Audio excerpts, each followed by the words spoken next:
Good evening. We are at day 6 of the meanings that are associated with the word shalom. I'm Denise Miller, and as I've explained in earlier videos, the word shalom is actually not an English word. It is a Hebrew word, and we normally interpret it as peace.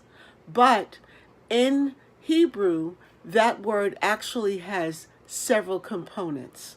I've discussed the first 5 of those components, and I'm about to discuss the 6th component today, and that is welfare.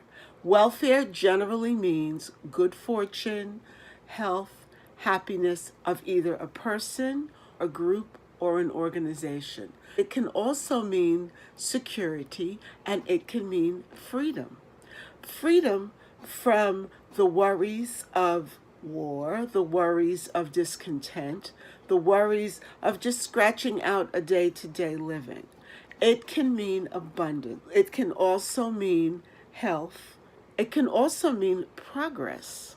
Yes, because when you are in a state of well-being and your welfare is attended to, you're free to progress and to grow. Finally, it can mean contentment. Sometimes we don't have everything that we'd like, but we do have all that we need to be reasonably comfortable, to survive well.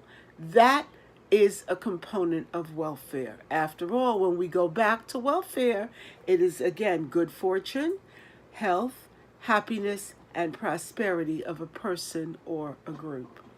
I'd like to ask you today, as you think about welfare, your welfare, the welfare of your family, what is good? Is it good that you're safe, that you're secure, that you're actually pretty free to come and go as you please?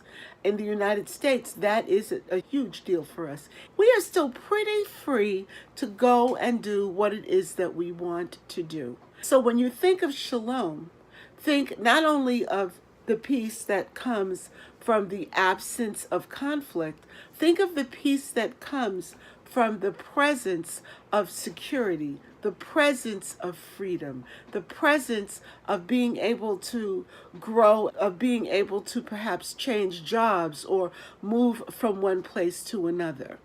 And think about your life. What is it that you value most, that you prize most about your welfare, your freedom, and about your security? I'll give you one example of my own.